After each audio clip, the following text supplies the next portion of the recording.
और अब आपको सुनाते हैं कि चंडीगढ़ की जिस बहादुर बेटी वर्णिका कुंडू ने साहस का परिचय देते हुए गुंडों का मुकाबला किया और खुद को बचाया, उसने एबीपी न्यूज से बातचीत में भी यही बात कही कि लड़कों ने उसकी कार का गेट खोलने की कोशिश की थी। उन्होंने मुझे आखिर में आके और मेरी गाड़ी आगे से ब्लॉक की, मतलब यहाँ पे उन्होंने अपनी गाड़ी ऐसे आगे पार्क की और इतनी जगह नहीं थी लेफ्ट को कि मैं लेफ्ट को निकाल लूं। और फिर मैंने देखा कि वहां से फिर वही लड़का लेफ्ट जो ड्राइवर के साथ बैठा था वो उतर के इधर को आया और इस बार वो काफी एग्रेसिवली आया। तो फिर मैंने रिवर्स की, यहाँ पे भी मतलब यहाँ ट्रैफिक था और इस टाइम पे लाइट्स पे सीसीटीवी कैमरा होता है, यहाँ ट्रैफिक था, 5-6 गाड़ियां, 2 व्हीलर्स, मुझे आगे से लाइट्स दिख रही थी कि पीसीआर आ रही है और मुझे उम्मीद यही थी कि शायद मैंने फोन किया है, देख भी रहे हैं कि अब पीसीआर है भी यहाँ, कि मैंने शायद फोन किया है इसीलिए वो पीसीआर आ रही होगी। तो उसके बाद यहाँ पे उन्होंने ब्लॉक किया, वो लड़का चल के आया मेरी गाड़ी की तरफ।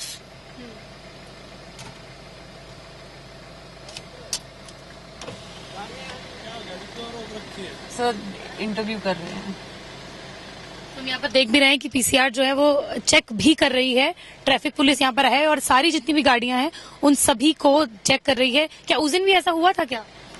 उस दिन जब तो उन्होंने ब्लॉक किया, वो चल के उतर के आए मेरी गाड़ी की तरफ, तो मैंने राइट को ले ली, तो उसने आके पीछे शीशे पे अपना हाथ जोर जोर से मारा। हाँ, कैमरा पर्सन पीछे बैठे हुए, दरवाजा खोलने की कोशिश की। आपने लॉक किया था? हाँ, मैंने लॉक किया हुआ था।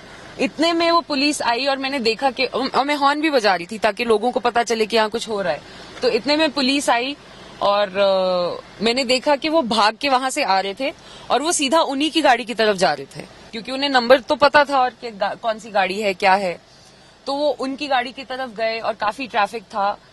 तो उस टाइम मुझे पता था कि अब ये पकड़े जा चुके हैं, अब ये इनके लिए भागना मुश्किल है। यही जगह जहाँ पर हम हैं इस वक्त, यहीं पर ही वो जगह? यहीं पर था। तो फिर मैंने देखा कि पुलिस ने उन्हें पकड़ लिया, तो फिर मैं घर चली गई क्योंकि मैं वेट नहीं करना चाहती थी और मैं पहले घर पहुंचूं, सेफ हूं। मुझे ये पता है कि मैंने जो किया है एग्जैक्टली लीगल प्रोसीजर के हिसाब से किया है और मैंने जो स्टेटमेंट दी है वो एग्जैक्टली ऐसे दी है जैसे हुई थी। और जितनी चंडीगढ़ पुलिस ने मेरी हेल्प की, मुझे जब हेल्प की जरूरत थी उन्होंने मेरी हेल्प की और they did an excellent job. तो सुना आपने, पीड़िता साफ कह रही है कि लड़कों ने उसकी कार का गेट खोलने की भी कोशिश की थी। ऐसे में एबीपी न्यूज भी कुछ अहम सवाल उठा रहा है, वो सवाल भी हम आपको दिखाते हैं। अपहरण की शिकायत फिर धारा क्यों नहीं लगी?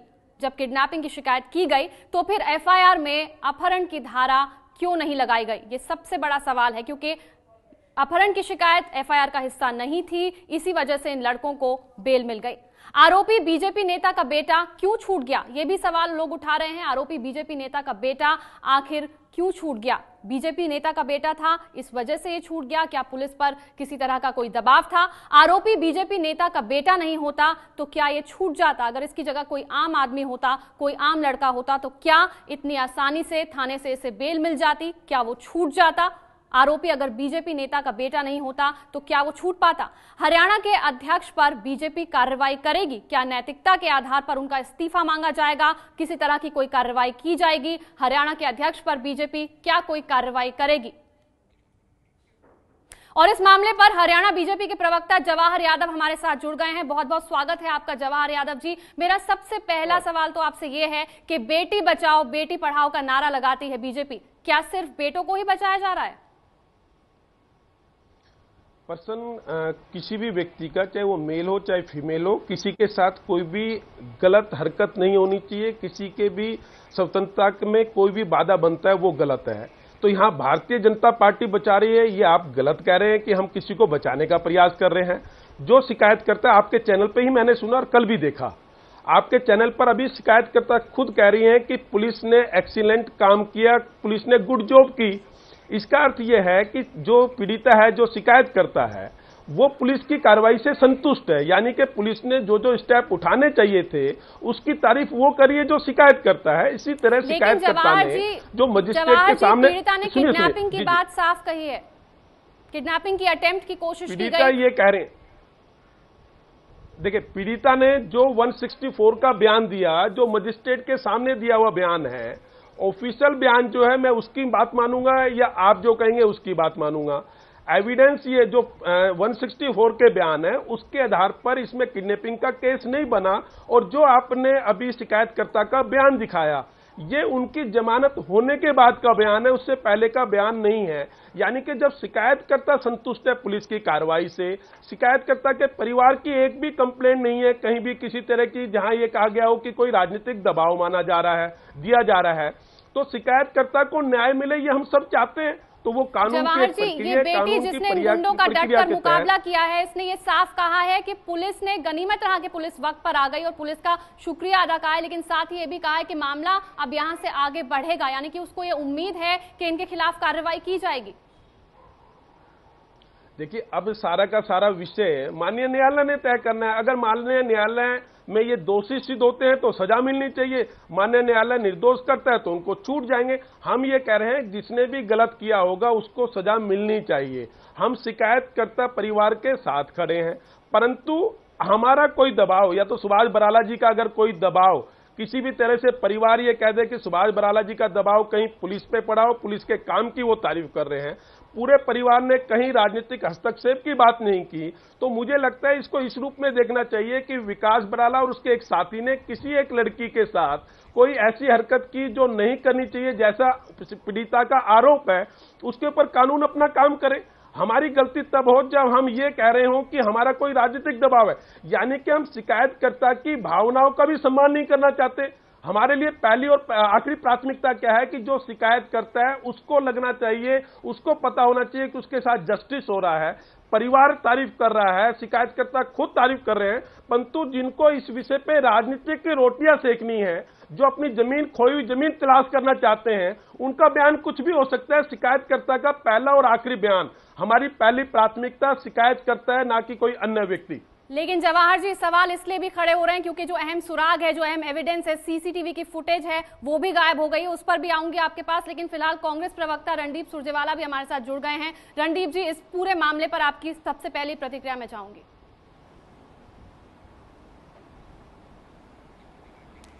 देखिए, एक बात स्पष्ट है, भारतीय जनता पार्टी और उसके नेता, चंडीगढ़ प्रशासन जो सीधे सीधे केंद्रीय भाजपा सरकार के नीचे है, उस पर दबाव डालकर इस पूरे मामले को रफा दफा करने के लिए उतारू है।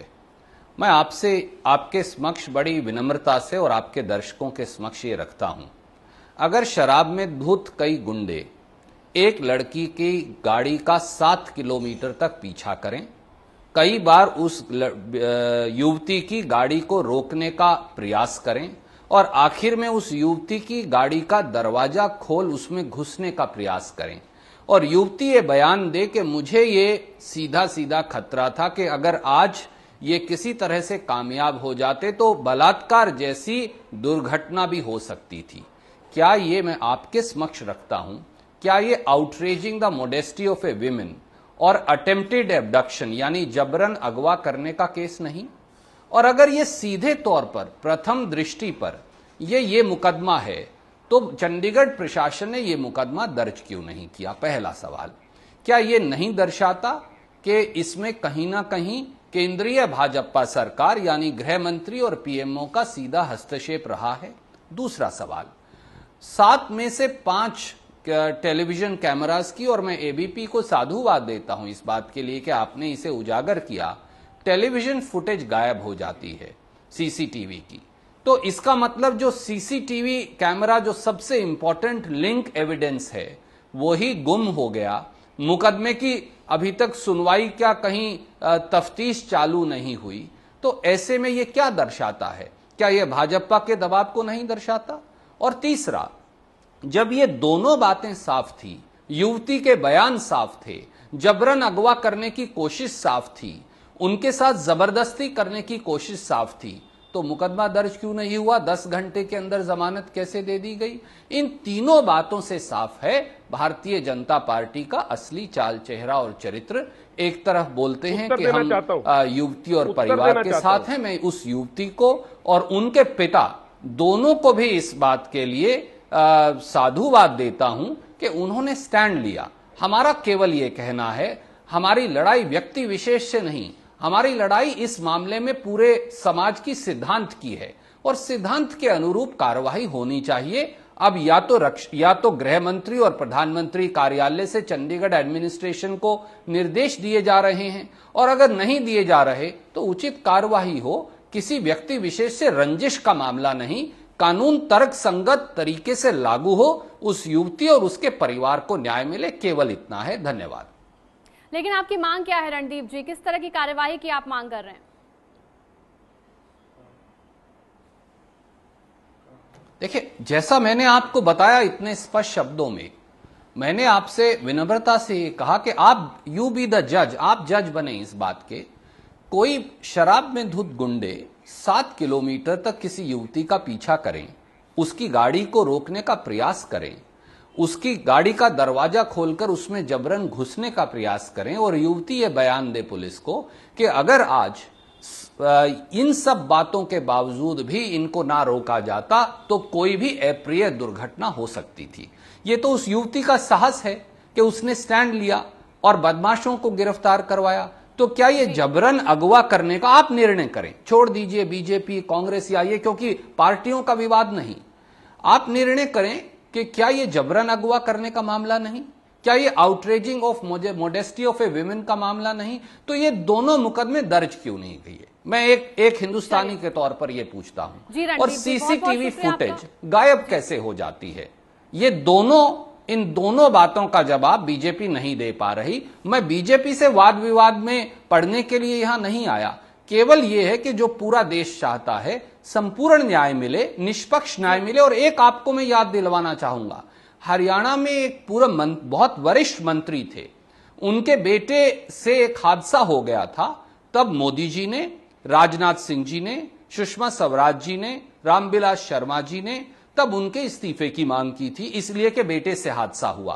कांग्रेस ने उनका इस्तीफा भी दिया, उन्होंने अपनी मर्जी से दे दिया। क्या आज वही मापदंड आप लागू करेंगे स्वयं पर, जिन मापदंडों से आप कांग्रेस की तुलना किया करते थे? ये बड़ी विनम्रता से हाथ जोड़कर भारतीय जनता पार्टी के शीर्षतम नेतृत्व यानी आदरणीय प्रधानमंत्री जी से, गृह मंत्री जी से और सुषमा सुरजेवाला एबीपी न्यूज से बात करने के लिए। तो कांग्रेस सवाल उठा रही है और बीजेपी इस वक्त कटघरे में दिख रही है।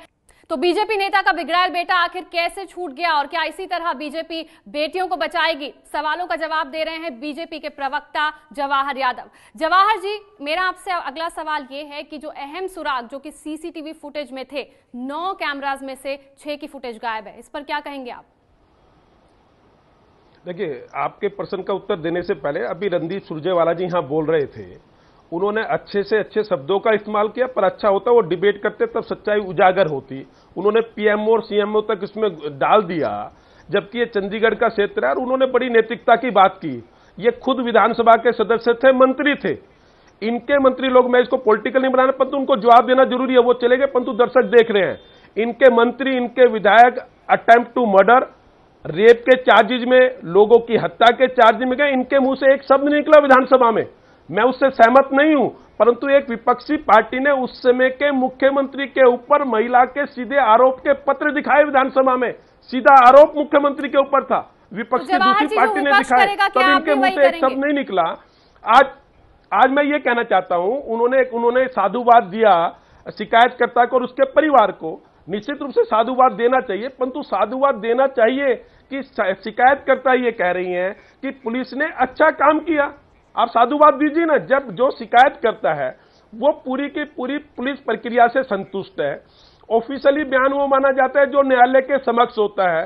पीड़िता ने वहां पर बयान दिया, शिकायतकर्ता ने वहां पर बयान दिया, उसके बाद जो धाराएं लगती हैं उसके शिकायतकर्ता का परिवार संतुष्ट है। परंतु रणदीप सुरजेवाला का असंतुष्ट होना स्वाभाविक है, क्योंकि वो राजनीतिक जमीन तलाशना चाहते हैं ऐसे संवेदनशील विषय पे। थी जो इस बहादुर बेटी ने अटेम्प्ट टू किडनैपिंग की शिकायत की है, इसे एफआईआर का हिस्सा क्यों नहीं बनाया गया? अरे ये माननीय न्यायालय, ये और दूसरा उन्होंने कहा कि आप जज बनिए। अरे जज तो जज होता है, मेरे और आपके जज बनने से चीजें तय होंगी क्या? देखिए, रणदीप जी की बात छोड़ दीजिए, आप मेरे सवाल का जवाब दीजिए जवाहर जी। क्या एफआईआर के जरिए इस मामले को डाइल्यूट करने की कोशिश की जा रही है? इस पूरे उसमें पहली प्राथमिकता और अंतिम प्राथमिकता केवल और केवल शिकायतकर्ता होनी चाहिए जो कि संतुष्ट है। अब आपने कहा जी वहां से वीडियो कुछ रिकॉर्डिंग गायब हो गई, नहीं दी ना मैं आपको कहता हूं, आप केस को डाइल्यूट किया जा रहा है, एफआईआर ही आपने ऐसी बनाई। एक तो गलत जानकारी, मैंने या मेरी पार्टी एफआईआर कैसे बना सकती है? ऐसा कानून में होता है क्या? एक एंकर ये कह रही है कि हमने एफआईआर ऐसी बनाई। अरे एफआईआर जज के समक्ष जो पीड़िता ने बयान दिया उसके आधार पर हुई है। आप न्याय प्रक्रिया पर प्रश्न चिन्ह उठा रहे हैं और कहते हैं कि एफआईआर हमने बनाई। माननीय न्यायालय, आप माननीय न्यायालय से भी बड़े हो गए क्या? एफआईआर पुलिस ने बनाई है। जो शिकायत की गई, जो इस बहादुर बेटी ने जो शिकायत की है, उसमें अटेम्प्ट टू किडनैपिंग साफ कहा गया है। उसने एबीपी न्यूज से भी यही कहा है, आपने टेलीविजन पर भी देखा होगा, शिकायत में भी यही कहा गया। तो क्या आप पुलिस पर एक्शन लेंगे? सवाल करेंगे आप चंडीगढ़ पुलिस? अब शिकायतकर्ता ने क्या कहा है वो भी देख लीजिए। शिकायतकर्ता ने ये कहा है, जो अंतिम आपकी बाइट है, अंतिम शब्द है कि मैं पुलिस कार्रवाई से संतुष्ट हूं, पुलिस ने अच्छा काम किया। ये शिकायतकर्ता कह रही है। शिकायतकर्ता का ये कहना है कि पुलिस मौके पर पहुंच गई, कोई बड़ी अनहोनी नहीं हुई। आप शिकायतकर्ता के उन शब्दों को थाने में सुन लेते हैं जो आपके अनुकूल हो। शिकायत दर्ज करवाई, जवाहर जी, जो शिकायत दर्ज करवाई गई है उसमें अटेम्प्ट टू किडनैपिंग साफ तौर पर लिखा हुआ है, लेकिन एफआईआर का वो हिस्सा नहीं है। ऐसा क्यों? अब इसका उत्तर ले लीजिए। एंकर महोदय, हो क्या रहा है कि जो आपको शिकायतकर्ता का शब्द अनुकूल लगता है वो तो आप मानना चाहते हैं। शिकायतकर्ता ने जो माननीय मजिस्ट्रेट के सामने कहा उसको आप मानना नहीं चाहते।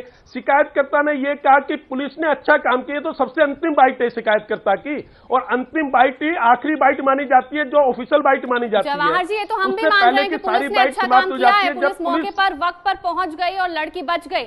लेकिन आप ये बताइए, जो उसने अपनी शिकायत में कहा है वो अटेम्प्ट टू किडनैपिंग है। उन्होंने ये कहा है, क्या एफआईआर के जरिए इस मामले को आप डाइल्यूट नहीं कर रहे हैं? शिकायत, अरे आप फिर मुझ पर भी आरोप लगाने लगे। मेरा सुन लीजिए, शिकायतकर्ता ने ये कहा है कि पुलिस ने अच्छा काम किया है और वो आगे भी अच्छा काम करेंगे, ऐसी उम्मीद रखते हैं, शिकायतकर्ता कह रही है। और ये उनका अंतिम बयान है, यानी कि इससे पहले की जितनी भी कार्रवाई है, शिकायतकर्ता उस कार्रवाई से संतुष्ट है।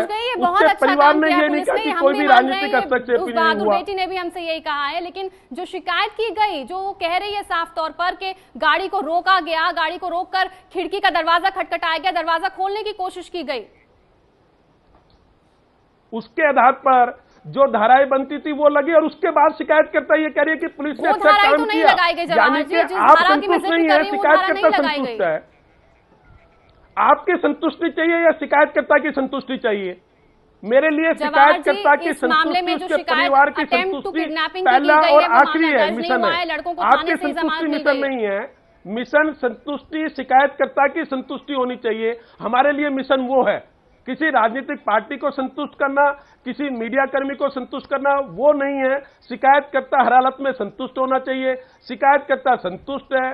शिकायतकर्ता का जो ऑफिशियली बयान माना जाता है, जो मजिस्ट्रेट के सामने दिया जाता है, संतुष्ट है या नहीं, ये तो जवाहर जी वक्त ही बताएगा। उम्मीद है कि इस मामले में सख्त शिकायतकर्ता ने बताया है, सवाल अब भी बना हुआ है कि क्या बेटियों को ऐसे ही बचाएगी बीजेपी?